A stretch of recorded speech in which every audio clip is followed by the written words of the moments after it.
अस्सलामुअलैकुम स्टूडेंट्स, आज के लेक्चर में हम रिएक्टिव अर्थराइटिस के बारे में पढ़ेंगे। रिएक्टिव अर्थराइटिस को रिएक्टिव अर्थराइटिस इस वजह से कहते हैं क्योंकि ये इन्फेक्शन की रिएक्शन में होती है। जब भी बॉडी में इन्फेक्शन होती है तो इसके रिस्पांस में कभी कभार अर्थराइटिस डेवलप हो जाती हैं, जिसको रिएक्टिव अर्थराइटिस कहा जाता है। ये अर्थराइटिस इन्फेक्शन के कुछ दिनों बाद या कुछ हफ्तों बाद डेवलप होती हैं। रिएक्टिव अर्थराइटिस एक सीरोनेगेटिव स्पॉन्डिलो अर्थराइटिस है। Seronegative स्पॉन्डिलो arthritis joint inflammatory disease का एक ग्रुप है जिसमें सोरियाटिक अर्थराइटिस, रिएक्टिव अर्थराइटिस और एंकिलोजिंग स्पॉन्डिलाइटिस आते हैं।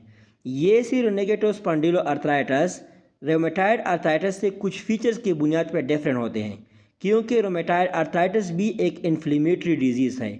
इसमें क्या होता है कि ये ओलिगो आर्टिकुलर है, मीन्स इसमें लेस देन 4 जॉइंट्स इफेक्ट होते हैं, जबकि रोमेटॉइड अर्थराइटिस में ग्रेटर देन 5 जॉइंट्स इफेक्टेड होते हैं, मीन्स वो पॉली आर्टिकुलर है।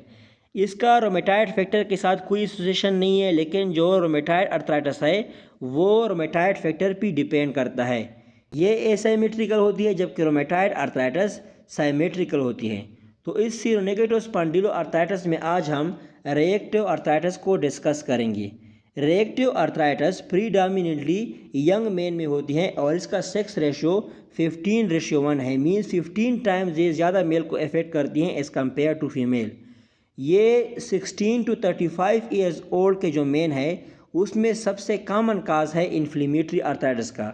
नॉर्मली क्या है कि rheumatoid arthritis most common inflammatory arthritis है, लेकिन 16 to 35 ईयर्स एज के जो एडल्ट है इसमें सबसे जो कॉमन काज है इन्फ्लेमेटरी अर्थराइटिस का वो है रिएक्टिव अर्थराइटिस। अब आते हैं इसकी क्लिनिकल फीचर्स में। ये एक्यूट ऑनसेट का होता है, एसिमेट्रिकल होता है, मींस अगर एक साइड पे एक जॉइंट अफेक्टेड हो जाए तो दूसरी साइड पे वही जॉइंट अफेक्टेड नहीं होता, और ये मेनली लोअर लिम्ब में कॉमन होती है, लोअर लिम्ब को ज़्यादा अफेक्ट करती हैं। ये जो रिएक्टिव अर्थराइटिस है ये इन्फेक्शन के रिस्पांस में डेवलप होती हैं, जो कि हमने पहले पढ़ा। ये मेनली 2 टाइप्स के इन्फेक्शन के रिस्पांस में डेवलप होती हैं। एक है सेक्चुअली ट्रांसमिटेड इन्फेक्शन, जो कि क्लेमेडिया या यूरोप्लाज्मा यूरेटिकुलम की वजह से होती है। जब भी क्लेमेडिया या यूरोप्लाज्मा यूरेटिकुलम की वजह से इन्फेक्शन होती हैं तो इसके रिस्पांस में कभी कभार रिएक्टिव अर्थराइटिस डेवलप हो जाती हैं। दूसरे टाइप जो इन्फेक्शन है वो है गैस्ट्रोइंटेस्टाइनल इन्फेक्शन, जो कि शिगेला, सल्मोनेला, कैम्पाइलोबैक्टर या यर्सिनिया की वजह से जो होती हैं। इस इन्फेक्शन के रिस्पांस में भी रिएक्टिव अर्थराइटिस डेवलप हो सकती हैं। इस रिएक्टिव अर्थराइटिस का जो फर्स्ट अटैक है वो सेल्फ लिमिटिंग है, मींस स्पॉन्टेनियस इसकी रिजॉल्विंग हो जाती हैं, खुद ब खुद ये ख़त्म हो जाता है 2 to 4 मंथ्स में। लेकिन ये 60% पेशेंट में फिर डेवलप हो जाती हैं, जिसको रिकरेंट अर्थराइटिस कहा जाता है। रिकरेंट अर्थराइटिस में लो बैक पेन और स्टिफनेस होती हैं। इसमें सेक्रोएलियाइटिस 15 to 20% पेशेंट में सेक्रोएलियाइटिस होती है, मींस सेक्रम और एलिक रीजन की इन्फ्लेमेशन हो जाती है। इसके अलावा इसमें जो सबसे कॉमन चीज़ है वो है राइटर सिंड्रोम। राइटर सिंड्रोम वो कंडीशन है जिसमें reactive arthritis, non gonococcal arthritis और कंजक्टिवाइटिस की कम्बिनेशन होती है। जब भी कहीं भी आपको ऐसी चीज़ नज़र आए जिसमें जॉइंट इन्फ्लेमेशन होती है और इसके साथ साथ यूरेथ्रा की भी इन्फ्लेमेशन होती है, जिसकी वजह से पेशाब में प्रॉब्लम्स होते हैं और विजन की भी प्रॉब्लम होते हैं, तो ये जो डिजीज़ है उसको राइटर सिंड्रोम कहा जाता है। Extra articular features of reactive arthritis. Reactive arthritis joint के अलावा दूसरे रीजन को भी इफेक्ट करती हैं, जैसे कि ये नेल डिस्ट्रॉफी करती हैं, means changes in shape, colour और ग्रोथ ऑफ द नेल्स, और इसके साथ साथ सब अंगल हाइपर केराटोसिस काज करती हैं। सब अंगल हाइपर केराटोसिस का मतलब ये है कि नेल्स के अंडर स्किन्स की थिकनिंग हो जाती हैं। इसके अलावा इसमें पेनलेस माउथ अल्सर, टंग, पैलेट, बुक्कल म्यूकोसा और लिप्स की रीजन में होता है। यूवेटाइटिस, जो कि एक मेडिकल इमरजेंसी है जिसमें यूवेल ट्रैक की इन्फ्लेमेशन हो जाती है, ये भी कभी कभार फर्स्ट अटैक में हो जाती है, लेकिन ये एक रेयर कंडीशन है। लेकिन रिकरेंट अटैक में ये 30% पेशेंट में प्रेजेंट होती हैं। रिएक्टिव अर्थराइटिस स्किन को भी इफेक्ट करती हैं। क्यूटेनियस लेजन में 2 इंपॉर्टेंट पॉइंट्स जो है वो है कार्सिनेट बेनाइटिस और दूसरा है keratoderma blennorrhagica. Circinate balanitis means inflammation of the glans penis. जब ग्लैंड्स पेनिस की इन्फ्लेमेशन हो जाती है फिर इसके बाद ग्लैंड्स पेनिस की पेनलेस सुपरफिशियल अल्सरेशन हो जाती हैं, इस कंडीशन को कार्सिनेट बेनाइटिस कहा जाता है।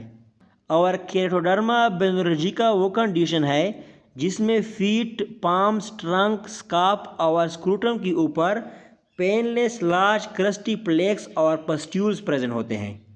अब आते हैं डायग्नोसिस ऑफ रिएक्टिव आर्थराइटिस पे। इसमें क्या होता है कि ईएसआर और सीआरपी का जो लेवल है वो राइज्ड होता है। ईएसआर और सीआरपी दोनों इन्फ्लेमेटरी मार्कर्स है, तो रिएक्टिव आर्थराइटिस भी एक इन्फ्लेमेटरी कंडीशन है। इस वजह से यहाँ पे इसकी जो लेवल है वो इंक्रीज़ हो गई होती है। जब हम साइनोवियल फ्लूइड की एग्जामिनेशन करते हैं तो वहाँ पे हमें इन्फ्लेमेटरी सेल्स नज़र आते हैं और जियांट मैक्रोफेजेस नज़र आते हैं, जिसको राइटर सेल्स भी कहा जाता है। रिएक्टिव आर्थराइटिस के पेशेंट का जब हम एक्सरे करते हैं तो अर्ली केसेस में मींस जब डिजीज़ का स्टार्ट होता है तो हमें साफ टिश्यू स्वेलिंग और अफेक्टेड जॉइंट के इर्द गिर्द इफ्यूजन नज़र आती हैं, मींस फ्लूइड एक्युमुलेशन उसके इर्द गिर्द नज़र आती हैं। लेकिन जब हम लेट एक्सरे करते हैं, जब डिजीज़ एडवांस हो जाता है, तो हमें बोन्स में इन्फ्लेमेशन के साइड पे एसाइमेट्रिक प्रोलिफरेशन नज़र आती है।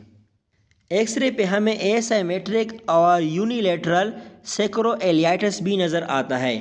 और इस पॉइंट के थ्रू हम रिएक्टिव आर्थराइटिस को एंकिलाइजिंग स्पॉन्डिलाइटिस से डिफरेंशिएट करते हैं, क्योंकि एंकिलाइजिंग स्पॉन्डिलाइटिस में हमें साइमेट्रिक और बाईलेटरल सेक्रोएलियाइटिस नज़र आता है। एक और डिफरेंशिएटिंग पॉइंट यह है कि इसमें जो ब्रेजिंग सेंडिस्मोफाइट्स होते हैं वो नॉन मार्जिनल होते हैं, मींस वर्टिब्रा के सेंटर में प्रेजेंट होते हैं। सेंडिस्मोफाइट उस बोनी ग्रोथ को कहते हैं जो कि टू वर्टिब्रा को आपस में कनेक्ट करती हैं। तो यहाँ पे जो बोनी ग्रोथ हो गई होती हैं वो बिल्कुल सेंटर में होती है, वो नॉन मार्जिनल होती हैं। लेकिन एंकिलाइजिंग स्पॉन्डिलाइटिस में ये मार्जिनल होती हैं, मींस वर्टिब्रा के एजेस में बोनी ग्रोथ होती हैं। इसके अलावा हम सेक्चुअली ट्रांसमिटेड इन्फेक्शन और स्पेशली क्लेमेडिया को डिटेक्ट करने के लिए हम यूरिन और जेनिटल स्वैब का पीसीआर करते हैं। गैस्ट्रोइंटेस्टाइनल ट्रैक्ट की इन्फेक्शन को डिटेक्ट करने के लिए, उसके बैक्टीरिया को फाइंड करने के लिए हम स्टूल कल्चर करते हैं। Treatment of reactive arthritis. Reactive arthritis का अगर एक्यूट अटैक है तो हम पेशेंट को कहते हैं कि ज़्यादा से ज़्यादा रेस्ट करें। एनसेड्स और एनाल्जेसिक उसको देते हैं ताकि इन्फ्लेमेशन जो है वो उसको सबसाइड किया जा सके और पेन को रिलीव किया जा सके। लेकिन अगर पेशेंट में सेवियर साइनोसाइटिस हो गया है तो उसको हम इंट्रा आर्टिकुलर स्टेरॉइड्स की इंजेक्शन देते हैं। अगर किसी पेशेंट में हमें इन्फेक्शन की एविडेंस नज़र आते हैं तो उसको हम एंटीबायोटिक्स देते हैं। लेकिन अगर हमें इंटीरियर यूवेटाइटिस नज़र आता है जो कि एक मेडिकल इमरजेंसी है तो उसको ट्रीट करने के लिए हम कार्टिकोस्टेरॉइड्स देते हैं। DMARDs means disease modifying anti rheumatic drugs. इन डीमार्ड्स को हम मेनली 3 कंडीशन में देते हैं। अगर परसिस्टेंट मार्केट सिम्टम्स हो, या रिकरेंट आर्थराइटिस हो, या केराटोडर्मा बेनोलॉजिका बहुत सेवेयर हो गई हो, तो इन 3 कंडीशन में हम डीमार्ड्स देते हैं। This is all about reactive arthritis. इंशाल्लाह आप सब दोस्तों को समझ आ गया होगा।